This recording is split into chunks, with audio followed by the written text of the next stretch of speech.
akan naik persekolahan selepas cuti Deepavali nanti. Okey, jadi macam mana sekolah dia nanti? Okey, baik, begini cara persekolahannya. Saya akan terangkan satu-satu. Okey, yang ini tak apa. Okey, Kementerian, sekejap saya besarkan sikit supaya awak boleh nampak.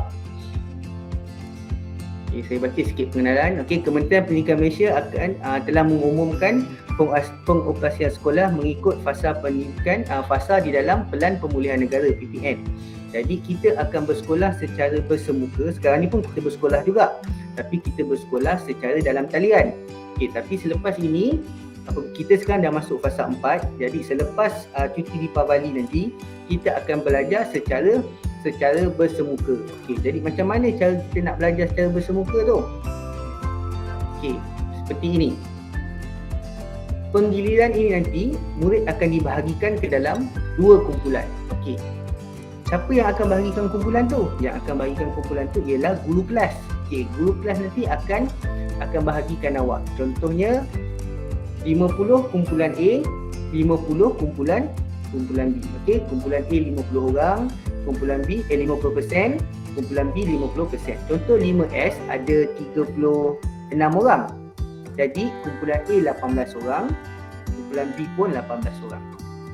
Bila kita naik sekolah nanti, kumpulan A, okey, kumpulan A. Okey, contohnya kumpulan A tu 18 orang tu, A, B, C 1, 2, 3 sampai 18 tu dia duduk pada kumpulan A. So kumpulan A ni akan datang ke sekolah untuk belajar di sekolah. Okey, manakala kumpulan B pula, kumpulan B pula akan belajar secara PDPR di rumah. Okey, akan belajar secara PDPR di rumah. Okey, jadi pada minggu kedua pula, kumpulan A yang dah belajar kat sekolah tadi akan belajar di rumah. Manakala kumpulan B yang dah belajar kat rumah tadi akan belajar di sekolah. Dapat tak? Nampak tak? Okey. Tak dapat tu macam pembelajaran nanti. Ya, betul. Awak dah dapat dah jadual penggiliran awak semua? Dah. Dah dapat. Okay. Oh, dah. Yang belum tu cuba minta ibu bapa anda semak balik di dalam WhatsApp ibu bapa kelas, sebab saya yakin dan saya percaya guru kelas anda telah mengisi telah memberikan senarai nama pelajar-pelajar yang duduk di dalam kumpulan A dan kumpulan B. Walau bagaimanapun pihak pentadbiran sekolah amat menitik beratkan tentang kebajikan. Sekiranya anda ada adik-beradik yang yang bersekolah, mungkin anda darjah 5, abang anda darjah 4, adik anda darjah 1, pihak pentadbiran sekolah sedaya upaya untuk menyusun supaya anda datang pada minggu yang sama. Maksudnya katakanlah nama Adam. Adam ada adik Adam? Ada. Darjah berapa Adam? Darjah 2. Darjah 2. Okey, katakanlah adik Adam kumpulan A. Okey, jadi sedaya upaya, ini bukan jaminan tau, bukan janji. Maksud sedaya upaya tu pihak pentadbiran sekolah berusaha sebaik mungkin untuk letakkan nama Adam dan nama adik Adam di dalam kumpulan A, supaya apabila Adam berada di rumah, adik dia pun berada di rumah. Ini memudahkan dari segi aspek pengangkutan ibu bapa yang mahu, yang memberikan supaya urusan penghantaran, urusan makanan, urusan sebagainya, termasuk penjagaan di rumah, itu lebih mudah. Okey. Pada minggu pertama, nampak poin 1.5 ni, pada minggu pertama murid kumpulan A akan belajar di rumah, manakala murid kumpulan B akan belajar pada minggu pertama murid kumpulan A akan belajar di sekolah, manakala murid kumpulan B akan belajar di rumah. Pada minggu kedua, murid kumpulan B pula akan belajar di sekolah, manakala murid kumpulan A akan belajar di rumah. Jadi awak kena tahu awak ni kumpulan A ke kumpulan B, supaya menentukan giliran anda untuk hadir ke sekolah. Jadi saya akan ajar kelas separuh je lah. Okey, baik. Ini contoh. Okey. Pembahagian murid dalam kelas yang mempunyai bilangan murid yang ramai seperti darjah 2. Okey, sebab kita ni murid kita ramai, jadi kita akan bahagi. Tapi sekiranya sekolah-sekolah, kategori sekolah ni ada banyak. Ada sekolah yang kategori dia SKM, sekolah kurang murid. Untuk kategori murid sekolah kurang murid ni, awak diorang ni tak bergilir. Contohnya kalau anda pergi ke Mesir, ada sekolah-sekolah pulau Aur. Okey, sekolah tu murid dia, seluruh sekolah tu murid dia ada 2 orang je. Sekolah kawan saya mengajar kat situ. Seluruh sekolah tu murid dia ada 2 orang je. Jadi takkan nak bergilir. Tak gilir pun ada 2 orang. Jadi kalau bergilir tu lagi dah tak ada orang nanti kan. Jadi diorang tak bergilir lah. Tapi untuk sekolah kita yang ada 1000 lebih ni, jadi kita kena bergilir-gilir. Okay, dia bagi contoh kat sini. Sebagai contoh, Ikatan 5 Jupiter mempunyai 42 orang murid dan mereka dibahagikan kepada 2 kumpulan. Okey, setiap kumpulan ada 21 orang. Okey, kumpulan A mengikut PDP di sekolah, manakala kumpulan B mengikut PDPR secara sendiri pada minggu pertama. Penggiliran akan berada pada minggu berikut. Okey. Ni samalah ni, 17 pun sama. Maksudnya, okey, ni sama. Okey. Pengajaran dan pembelajaran secara penggiliran. Pengajaran dan pembelajaran PDP secara penggiliran akan berlaku di dalam 2 keadaan, iaitu PDP bersemuka di sekolah dan PDPR di rumah. Okey, R tu kalau kena ingat, PDPR tu rumah lah. Okey, murid yang mengikuti PDP secara bersemuka akan belajar mengikut jadual yang ditetapkan oleh pihak sekolah. Bagi mereka yang berada di rumah, mereka akan melaksanakan PDPR dengan menggunakan bahan pembelajaran dan melaksanakan tugasan yang diberikan oleh guru. Okey, maksudnya jadual kita dah tak ikut jadual PDPR lagi dah. Kita akan ikut jadual sebelum ni, yang masa awak kat sekolah, lepas PJ, BM, lepas BM sains, lepas sains kemana hidup. Jadi awak akan ikut jadual yang itu untuk mereka yang berada di sekolah. Untuk mereka yang berada di rumah, bagi tahu kementerian, bagi tahu kat sini, mereka yang berada di rumah, mereka akan melaksanakan PDPR dengan menggunakan bahan pembelajaran dan melaksanakan tugasan. Maksudnya, cikgu akan bagi awak bahan. Mungkin cikgu akan buat rakaman video, mungkin cikgu akan bagi awak tugasan dalam Google Classroom, atau cikgu saya sendiri selesa pakai Padlet. Jadi cikgu akan bagi pada awak jawab soalan itu di rumah.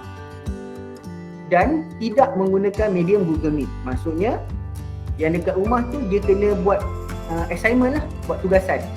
Assessment or assignment dekat rumah. Dia bukan belajar online macam ni.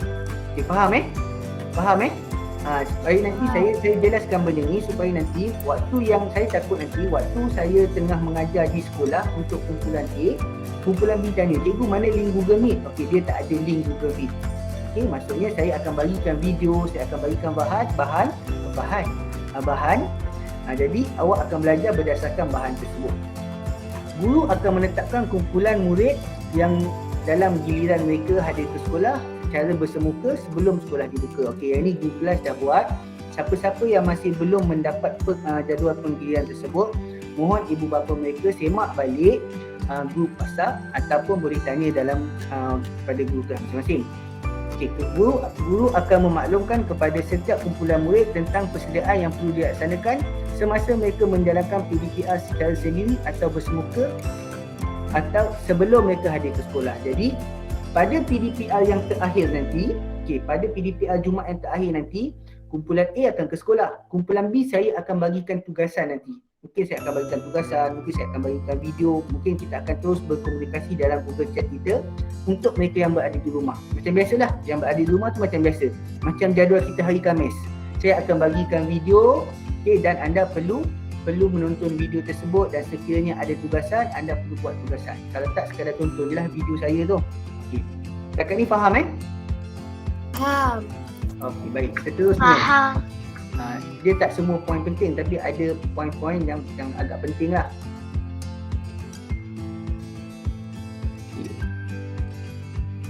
Okay, di samping itu, guru akan turut memberi sumber rujukan yang boleh digunakan oleh murid semasa pembelajaran di rumah.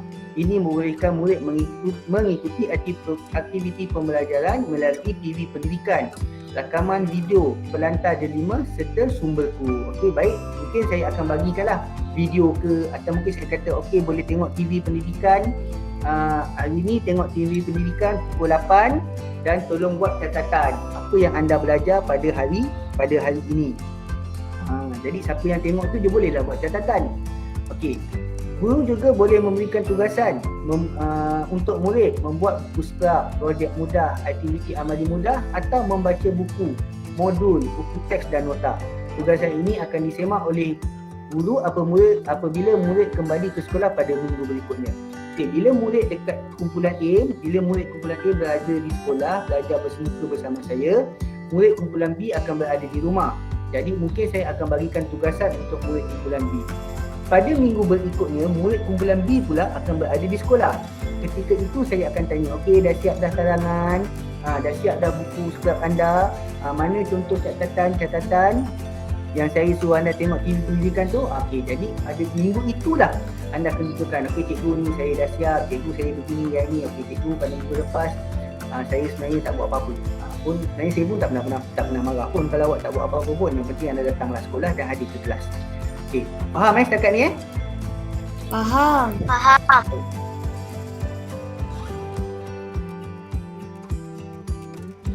Selain daripada mengajar topik yang berkaitan, guru juga akan menjelaskan kepada murid yang mengikuti PDP secara bersemuka tentang persediaan yang perlu dibuat sewaktu mereka berada di rumah untuk PDPR secara sendiri pada minggu berikutnya. Okey, jadi yang berada dekat sekolah pula, saya akan beritahu, okey untuk minggu depan awak kena buat benda ni, buat benda ni, buat benda ni, buat benda ni. Okey, jadi masa awak dekat rumah nanti, awak dah tahu dah nak buat apa. Okey, nak apa tugasan dia, apa bahan yang kena sediakan. Okey. Okey. Ini tak 29 ni.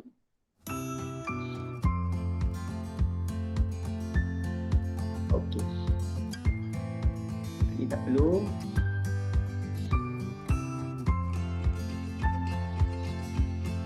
Kaedah pembelajaran.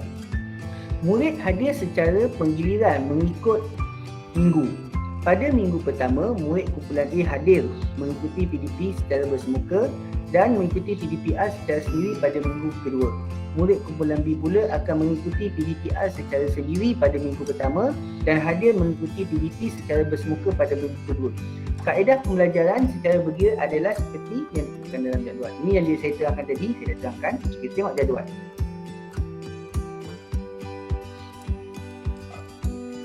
Okey, baik.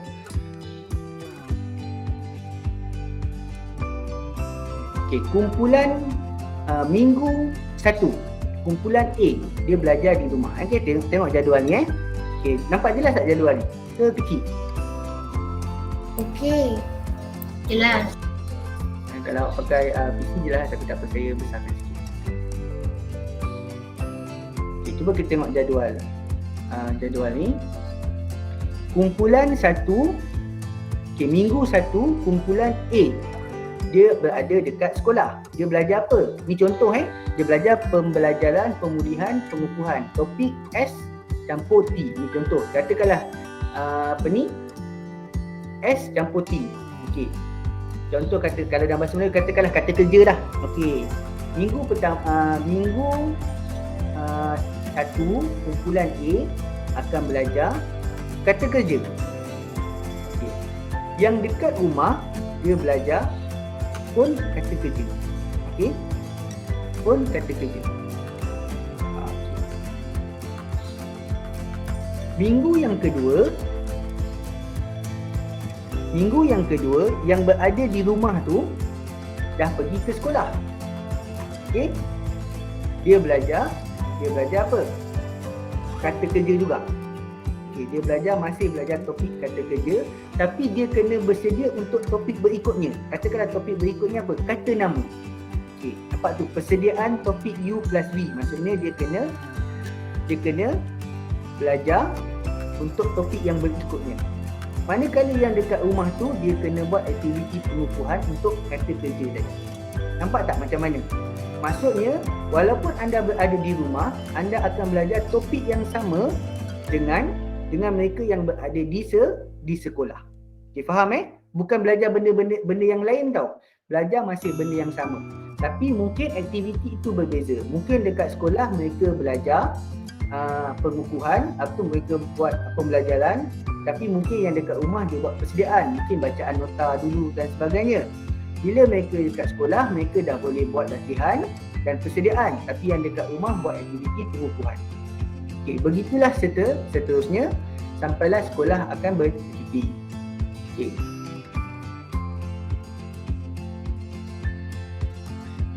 Guru merancang dan melaksanakan pembelajaran topik pembelajaran dengan mengambil kira baki kandungan kurikulum mata pelajaran yang ditetapkan dan penguasaan pembelajaran murid sepanjang PDPR.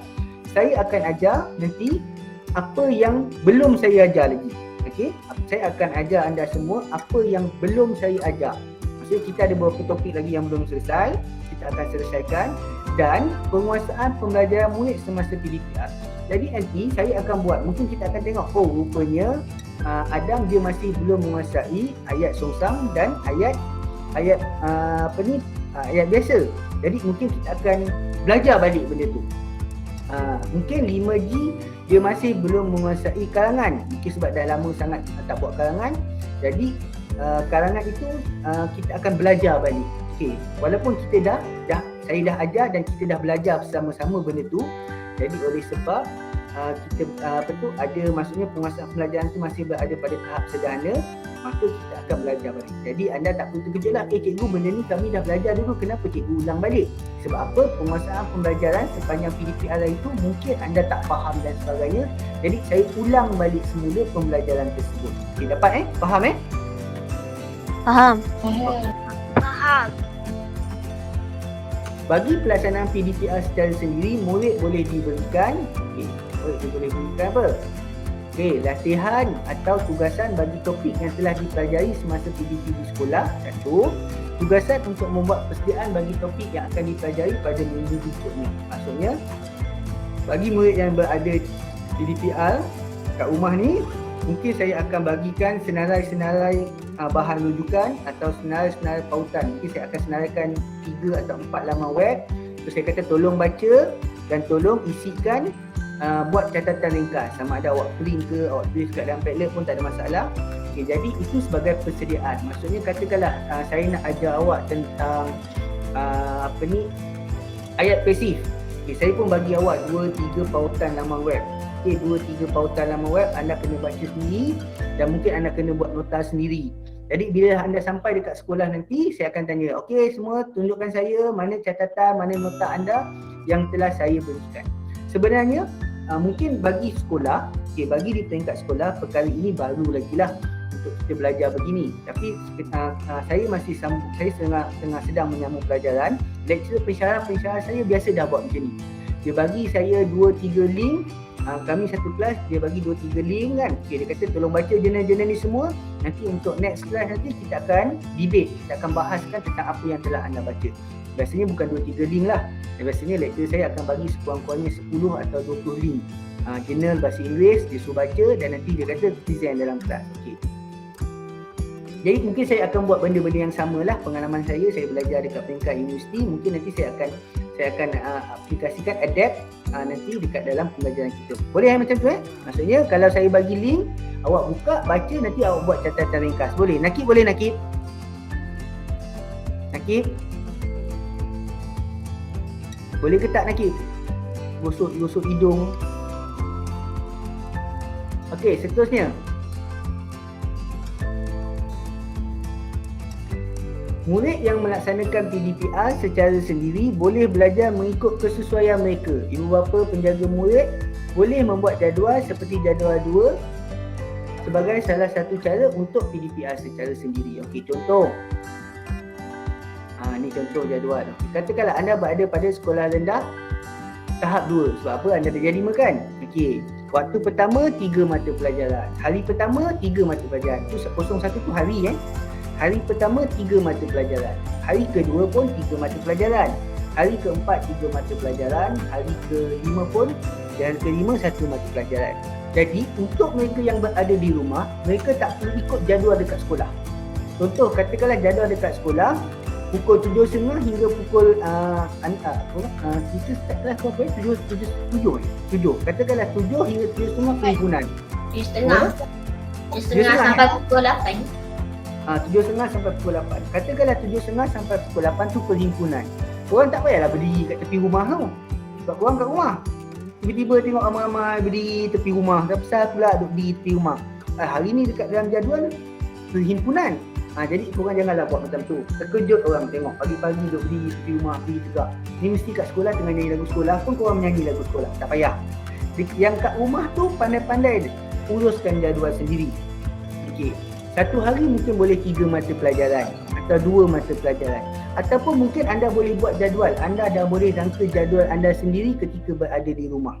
Okey, yang itu mungkin saya akan bagikan tugasan ke macam mana ke supaya anda hantar jadual anda nanti. Itu mungkin untuk next punya PDP nanti saya akan minta anda buat jadual lah. Okey, buat jadual, cadangan jadual pembelajaran. Tapi buat betul lah. Buat tu senang sebenarnya. Tapi kena nak patuhi tu yang susah. Tapi buat yang betul lah. Janganlah tulis pukul 7 sampai pukul 8 sarapan.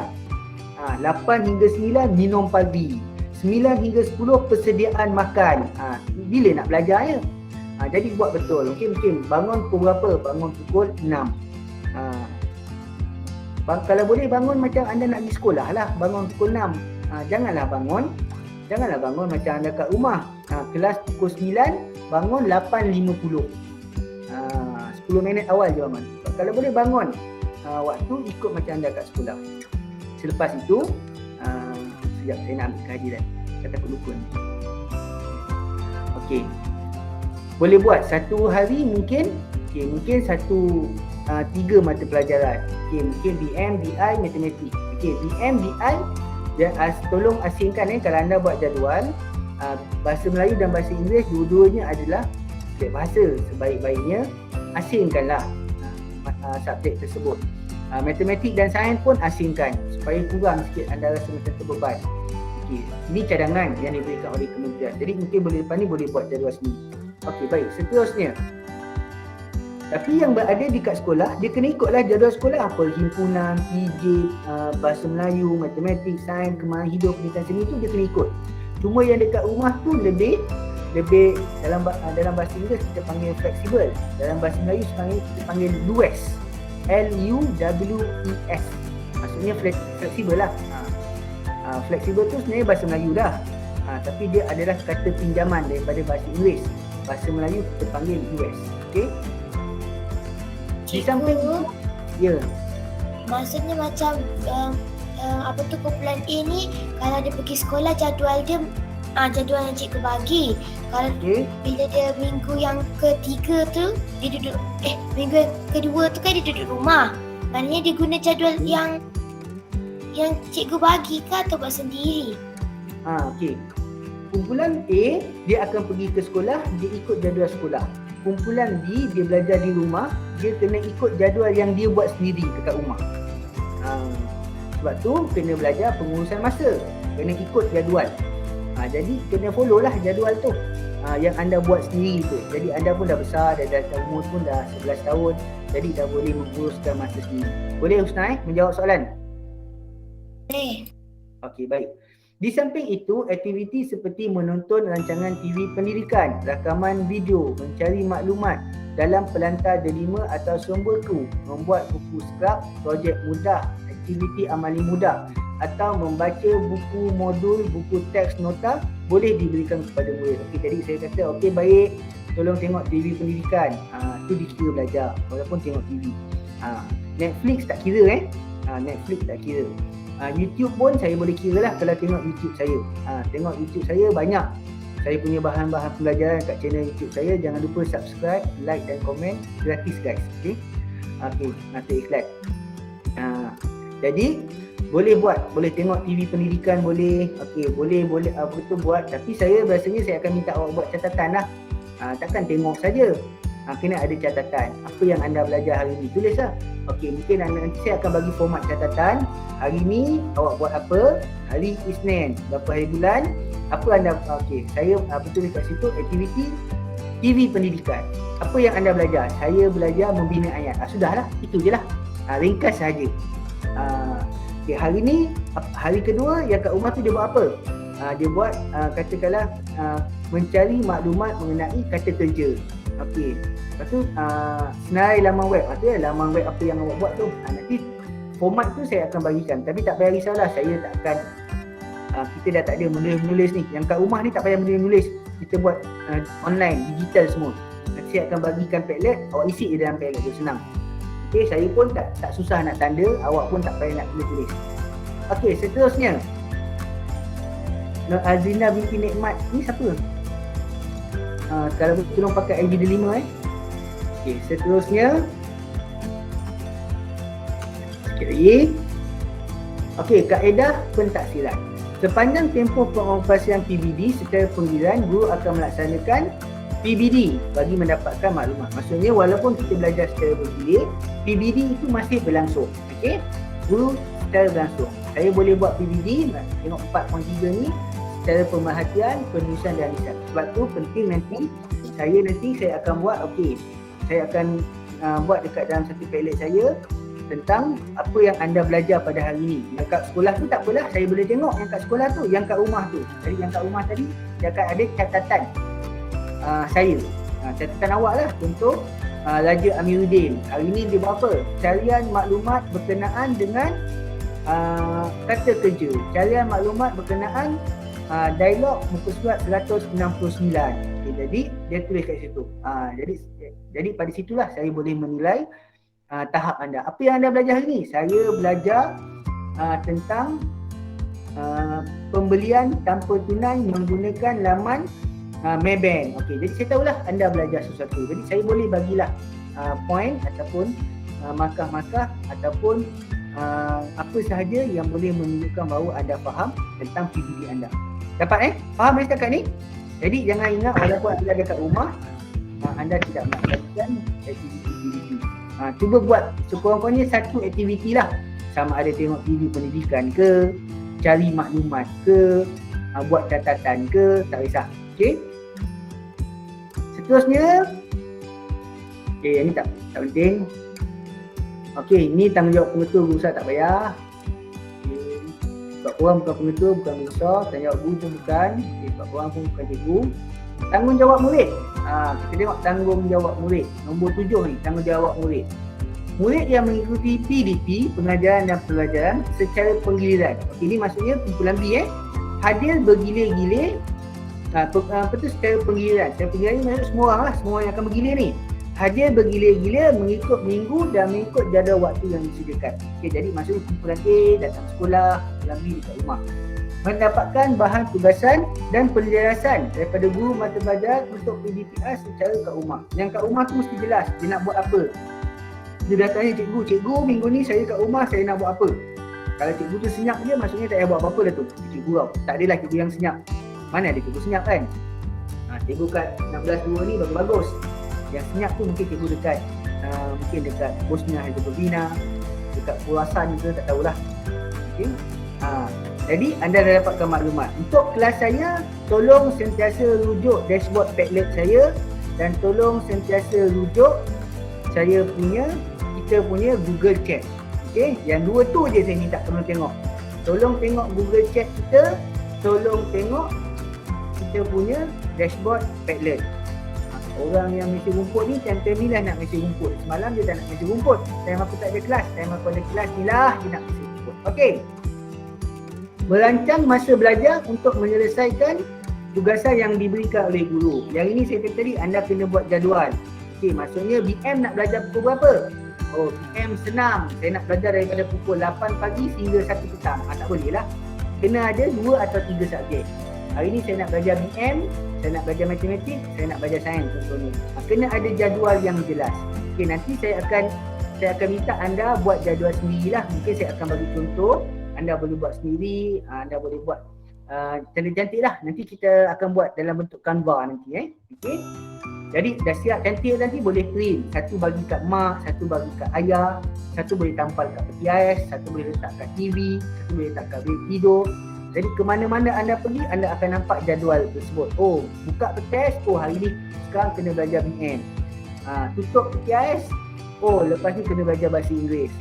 Panas, masuk dalam peti ais tersebut. Yang keempat, menyelesaikan tugasan yang diberikan oleh guru. Okey. Yang kat rumah tu kena buat tugasan. Kalau saya kata okey untuk minggu ni saya nak anda buat buku scrap ataupun anda buat buku program digital. Mungkin anda buatlah menggunakan Canva ke, menggunakan apa ke. Saya kata okey buat slide pembentangan. Okey, saya nak anda semua buat slide pembentangan tentang apa? Topik yang akan kita berikan, topik yang kita akan belajar. Jelas tak suara saya? Saya kena berlawan dengan orang yang mesti rumput kat bawah rumah. Ni saya tidak. Ni saya tinggi juga rumah saya ni, tapi orang mesti rumput suara dia pun lagi kuat. Okey, seterusnya.